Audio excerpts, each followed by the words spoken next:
Tuka ku TikTok unaona mwenga abawamvumye. Naye nga lwaki kamama mukavuma bannange leero Yvonne Nakankaka abajjiddeyo enjala anti muyitiriza nnyo okumuvuma era nga ngenda bankuterako akatambi ke maaso awo ate obeere ng'omwewulira ku wamu ne Anknown mukwano bonna mbalina maaso awo ngenda bamba kutuusako naye nga kansooka okwebaza gwena omulungi ya subscribinga ku Wonderboy yoje tidalingi wakola kyamaanyi nnyo ddala era nga nawe tonayo kusubscribinga mukwano beera ng'osubscribinga kwena ku notification bell ate tubeere nga buli giro etuteekayo mukwano gwasooka odzifu naabulanga tunagenda maaso mbadde nkusaba ka video kano kampereka like ate kasobole okuba nga keeyongerayo naye nga seerabidde batuteekamu ensimbi biva organic onakugamba nti ajjanjabisa eddagala ly'obutondo so omukonako ku nnamba ey'essimu wansi awo ate abeere ng'akuyamba ate ye Hajat Kaloddo akulombera edduwa oyina kyoyagala okukola nga tekitambula bulungi oyagala kyanguwe beera ng'omukonako ate ensonga yagenda bba ng'akola ki ng'agikwasaganya munnange olunaku olwaleero Nakankaka avuddeyo n'avaamu omwasi n'abagamba mulekerawo okumuvuma era ye essaawa zino aliwo ku lwa Katonda singa tabadde Katonda yandibadde essaawa zino taliiwo naye ba social media in-laws mukisusiza bannange ebigambo bibadde biyitirivu naye sagala mbeere nga mwogerera kankulekere wana akatambi ke wamu ne Anknown ate nawe obeere ng'okola ki ng'obeewo Kuma tuka ku TikTok unaona mwenga abawamvumye. Naye mutatamuka neegumya nenekakanya nengamba Mukama. Let's recall it, but we don't have to forget about God. Kubanga janzije nebyampisizamu. Nowadays napostinga some gospel song omunagamba mukati wefuula omulokole wefuula enedde mukwano. Si kwefula but to learn to gama these things we do being twalawa. And remember the Lord your God where he has brought you from. Now I'm what I am today. It's not my effort.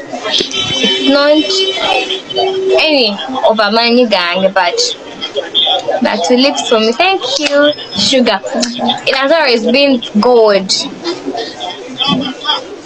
So Katonda mbeereddewo mu bingi n'akanyiriro kenina it has been good naye nga temwerabira tugende tulonde muje musupporting ka business kano akatono Mukama keyamblessinga nako through my fans my followers muje musupporting kati kankulage bampandikidde wano nti Anknown is here kanza ate Anknown Peter Ntege Dalton Timothy but ku stage nkozesa Anknown ate amanya gange nsoose gwogerera wano kibi nnyo mu nyumba ya Katonda ate ngedda actually mu nyumba ya Katonda ate engeri gye neeyita Anknown koze interview ezisinga nga amanya gange sigogera ate nga saaga alimbira mu church so kati kino kisigale mu kkanisa